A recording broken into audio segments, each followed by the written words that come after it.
যে মাওলাকে ভয় করে আল্লাহ।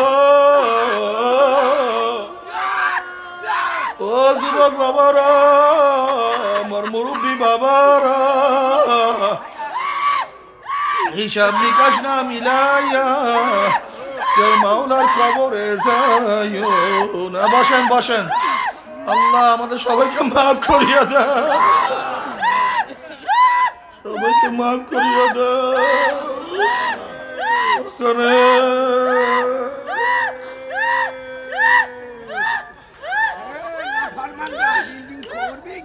বাবারে কি বলবো, ও যুবক, ও মুরব্বী, আমার মা বোনেরা,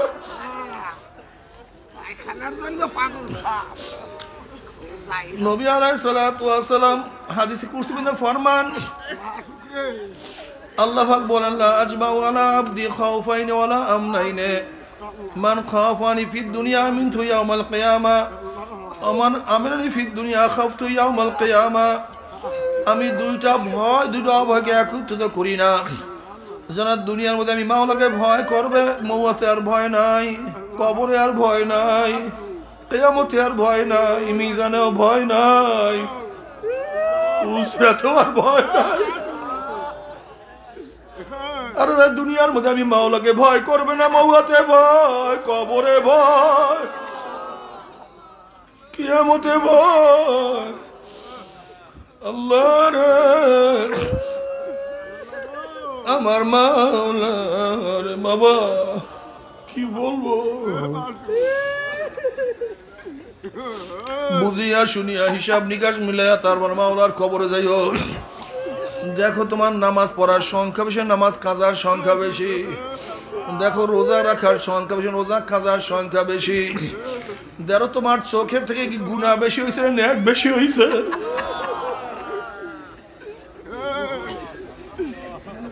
দেখো এই কান দিয়ে কি নেকের আওয়াজ বেশি ঢুকাইছো না গুনার আওয়াজ বেশি ঢুকাইছো। দেখো জবান দিয়া কি নেকের কথা বেশি বলছো না গুনার কথা বেশি বলছো। আরে হাত দিয়ে কি নেকের কাজ বেশি করছো না গুনার কাজ বেশি করছো। এই পাও দিয়ে কি নেকের দিকে বেশি হাঁটছো না গুনার দিকে বেশি হাঁটছো।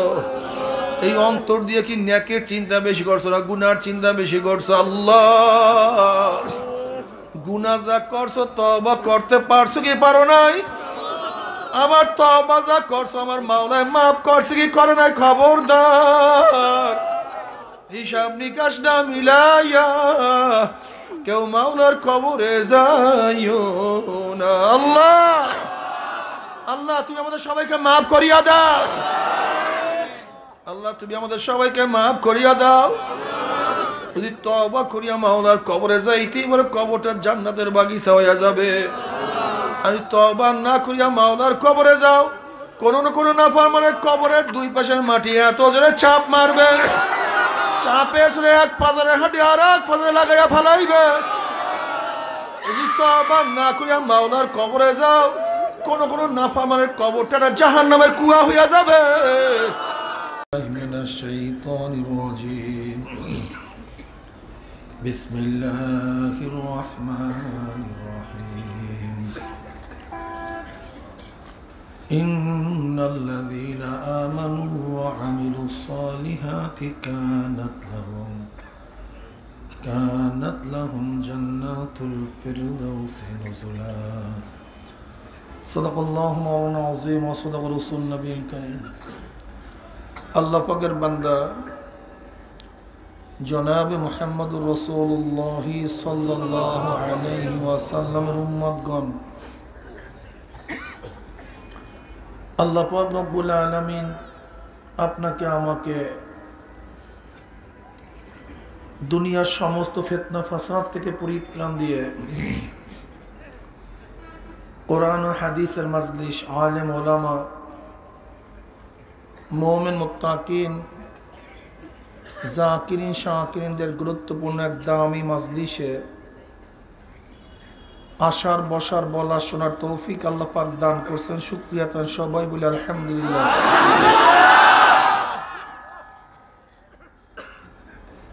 এই মাজলিস অনেক গুরুত্বপূর্ণ, অনেক দামি। আমাদের শায়খ মুর্শিদ নব্বরুল্লাহ মারকাদাহমরা বলতেন, বাবা, কোনো ব্যক্তি হক্কানি উলামায়ে কেরামের বয়ান শোনার জন্য যদি বাড়ির থেকে রওনা করে বয়ান শেষে আখির মোনাজাত দিয়া বাড়িতে চলে যায়, তার আমল নামায় 50 লক্ষ নেকের কাম লিখাই হতে পারে না। আল্লাহু দাইফু লিমান ইয়াশা, আল্লাহ পাক রব্বুল আলামিন ইচ্ছা করলে 50 লক্ষ কেন 50 কোটি নেক দিয়ে দিতে পারেন। নেক দেওয়ার মালিক কে? আল্লাহ। মাওলার কাছে দোয়া করি, মাওলা হে, যেহেতু মাহফিলে নিয়েই আসছেন, আমাদের খালি আমল নামাকে নেকের দ্বারা পূর্ণ না করিয়া কাউকে এখান থেকে বিদায় দিয়েন না। আল্লাহুম্মা আমিন। বলতে পারেন, হুজুর 50 লক্ষ নেক কিভাবে হবে? এই যে একবার সুবহানাল্লাহ পড়ছেন, পড়ার সাথে সাথে আমল নামায় 1000 নেকি লেখা হয়ে গেছে। একবার সুবহানাল্লাহ পড়ার সাথে সাথে আমল নামার থেকে 1000 গুনাহ ঝরে গেছে। আসমান জমিনে খালি জায়গা নেকে পূর্ণ হয়ে গেছে। বুখারী শরীফের মধ্যে রওয়ায়াত আছে, যে এই ব্যক্তি প্রতিদিন 100 বার সুবহানাল্লাহি ওয়া বিহামদিহি পড়েন, পড়েন সবাই, সুবহানাল্লাহি ওয়া বিহামদিহি, বাস এতটুকু 100 বার, অর্থাৎ 100 বার সুবহানাল্লাহ, 100 বার আলহামদুলিল্লাহ পড়বে। নবী আলাইহিস সালাতু ওয়াস সালাম ফরমান, ওই ব্যক্তির গুনাহ যদি সাগরের ফানা পরিমাণ হয়, আল্লাহ সব মাফ করে দেবে। বাড়ি থেকে রওনা করছেন, মাহফিলে আসবেন, এখানে আসছেন কেন? কম্বল নেওয়ার জন্য, গম নেওয়ার জন্য, রিলিফ নেওয়ার জন্য, মাওলাকে পাওয়ার জন্য, এলেম অর্জন করার জন্য, শিক্ষার জন্য, দ্বীন সম্পর্কে জানার জন্য, ঠিক না ভাই? নবী আলাইহিস সালাতু ওয়াস সালাম কি বলছেন? মান সালাকা তরিকান ইয়ালতামিসু ফি ইলমান সাখালাল্লাহু বিহি তরিকান ইলাল জান্নাহ, যে ইলমে দ্বীন অন্বেষণ করার জন্য, ইলমে দ্বীন শিক্ষার জন্য রওনা করবে, পথ চলবে, আল্লাহ পাক রব্বুল আলামিন জান্নাতের পথ তার জন্য সহজ করে দেবেন। এটা ব্রাহ্মমান মাদ্রাসা। কি মাদ্রাসা ভাই? স্থায়ী মাদ্রাসা, অস্থায়ী মাদ্রাসা। স্থায়ী মাদ্রাসা যেখানে বিল্ডিং থাকে, ওস্তাদরা থাকে, ছাত্ররা থাকে, প্রতিদিন ক্লাস হয়, ঘন্টা হয়, রীতিমতো পড়াশোনা হয়, ঠিক না? স্থায়ী। এইটা অস্থায়ী। 2 দিনের জন্য আজকে খোলা হয়েছে, কোনো জায়গায় 1 দিনের জন্য খোলা হয়, কয়েক ঘন্টার জন্য খোলা হয়।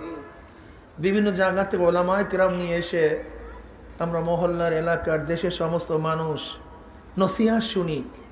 কেন?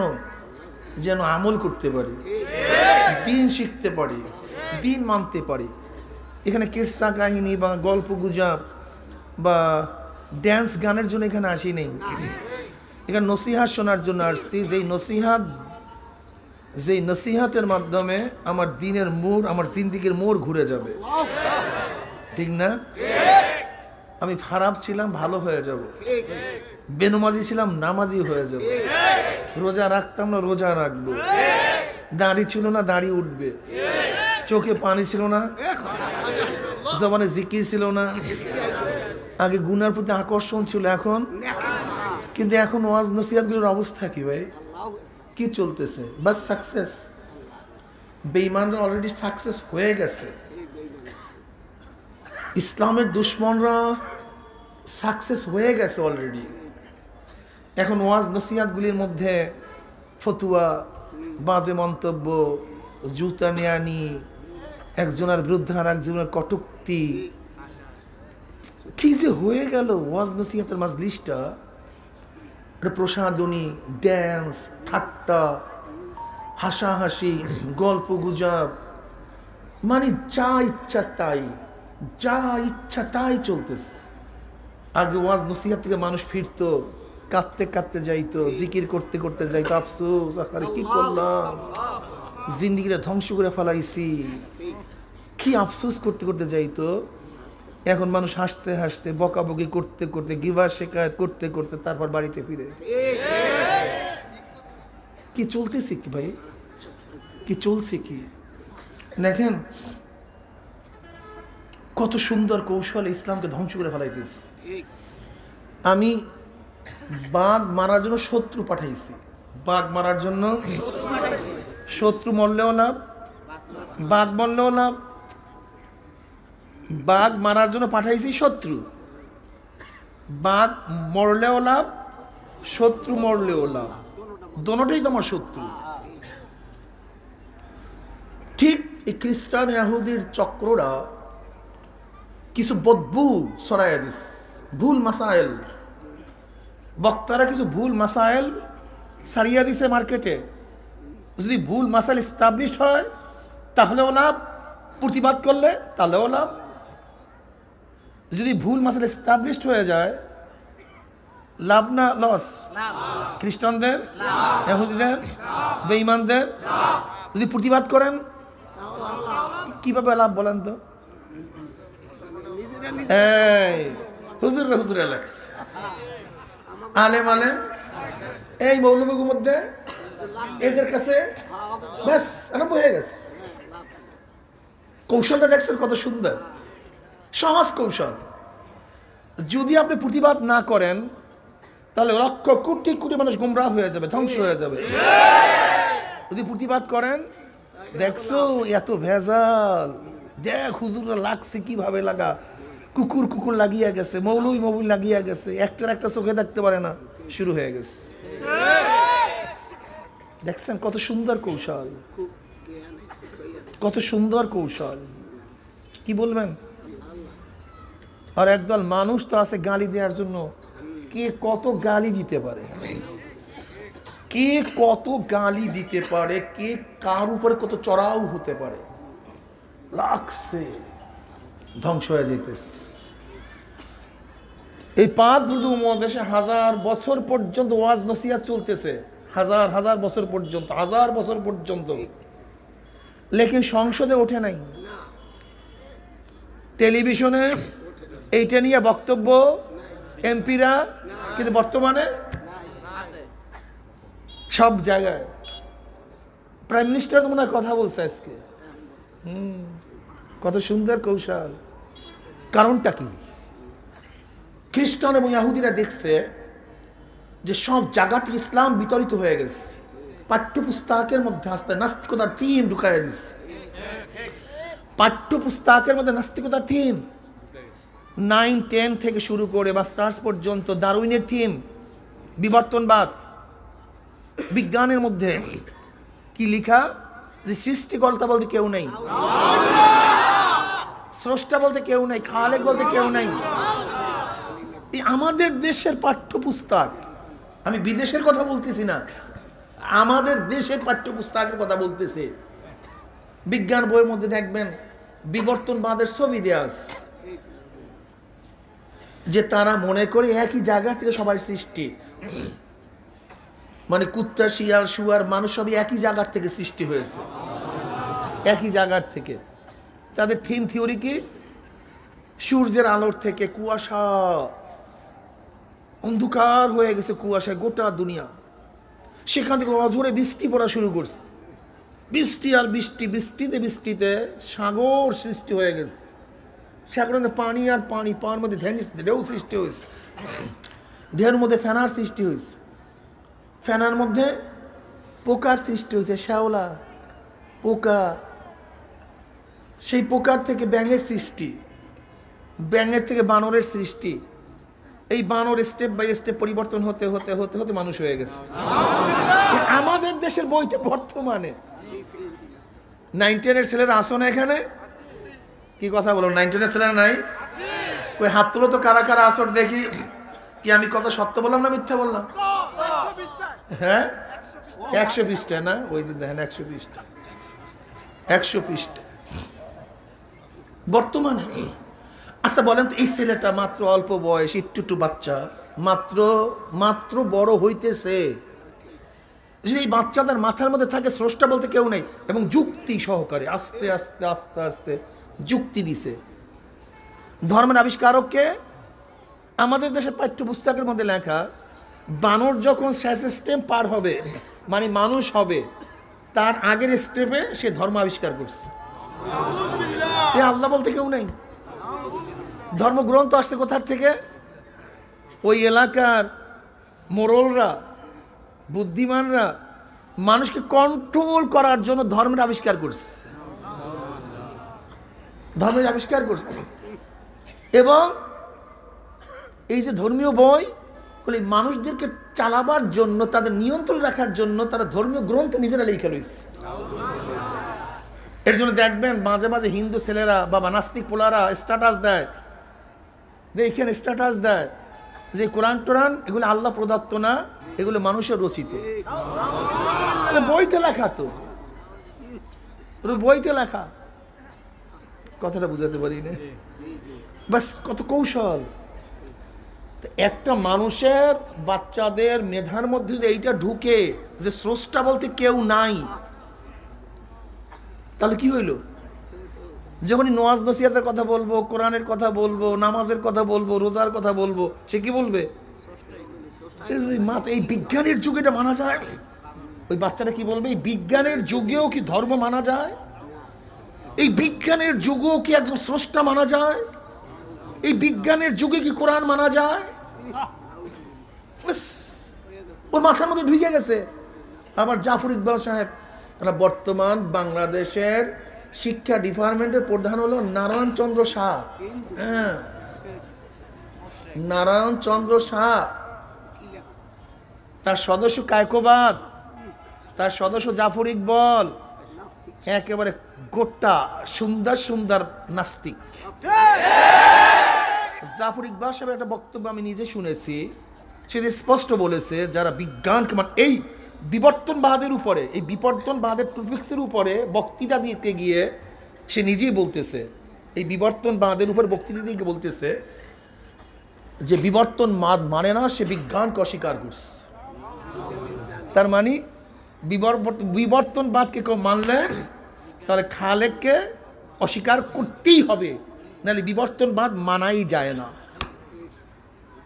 চলছে, বুঝেন নাই? বইয়ের মধ্যে শেষ। রাষ্ট্রীয়ভাবে ইসলামের কোনো পৃষ্ঠপোষকতা নাই, আছে নাকি? মুসলমান নিজেরা নিজেরা মসজিদ বানায়, নিজেরা মাদ্রাসা বানায়, নিজেরা। কথা ঠিক না?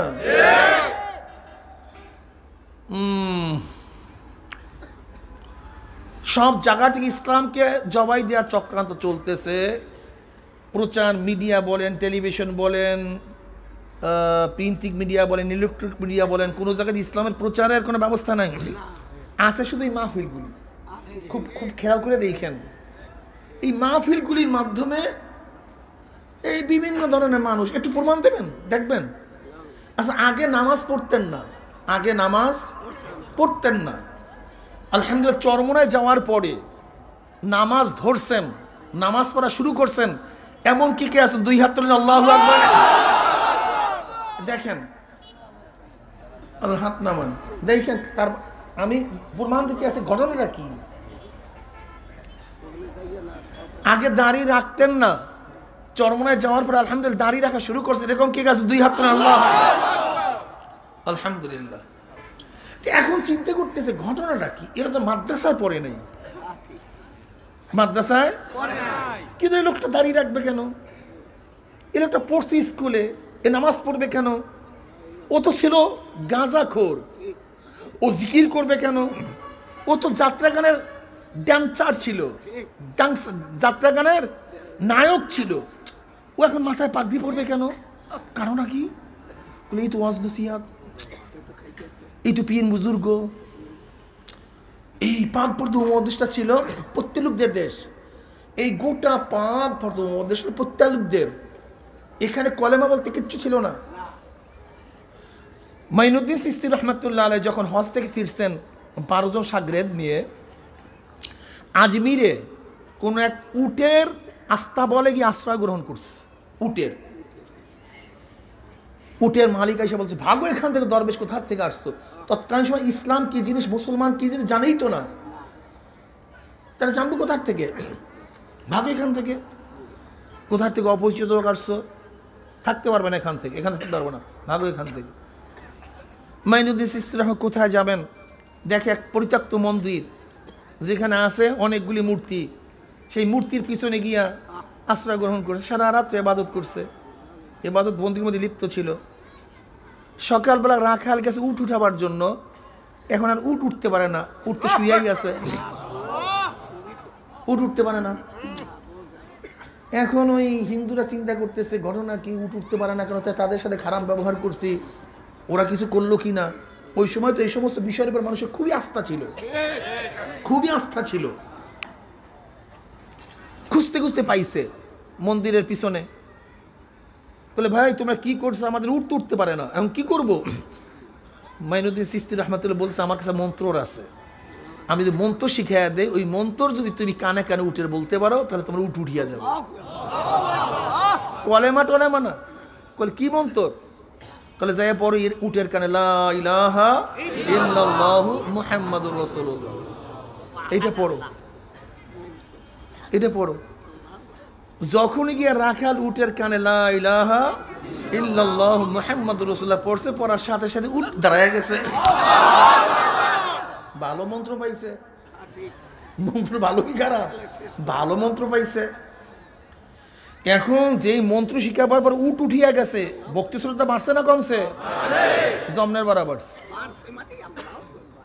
গোটা এলাকার মতো শোহরাত হয়ে গেছে, বিশাল এক কাফেলা। এখন মানুষ রোগ শোক হাবি জাবি যা কিছু করার জন্য অসুস্থ হয় তার কাছে আসে, সে মন্ত্র শিখাইয়া দেয়। মন্ত্রের নাম মনে আছে তো? কোন তো মন্ত্রটা কি? এ দালালের গোষ্ঠী, দালাল যারা ইসলামকে জবাই দেওয়ার চক্রান্ত করতেছ, পীর বুড়ি দিয়ে লাগে না, পীর সেরেক গালি দাও। জানো কিভাবে এদেশে কলেমা আসছে? ইতিহাস জানো মূর্খ? খ্রিস্টানদের দালালরা তোমার মাথার মধ্যে যা ঢুকাইয়া দিছে, তোমার মাথা সেইটাই ঢুকছে।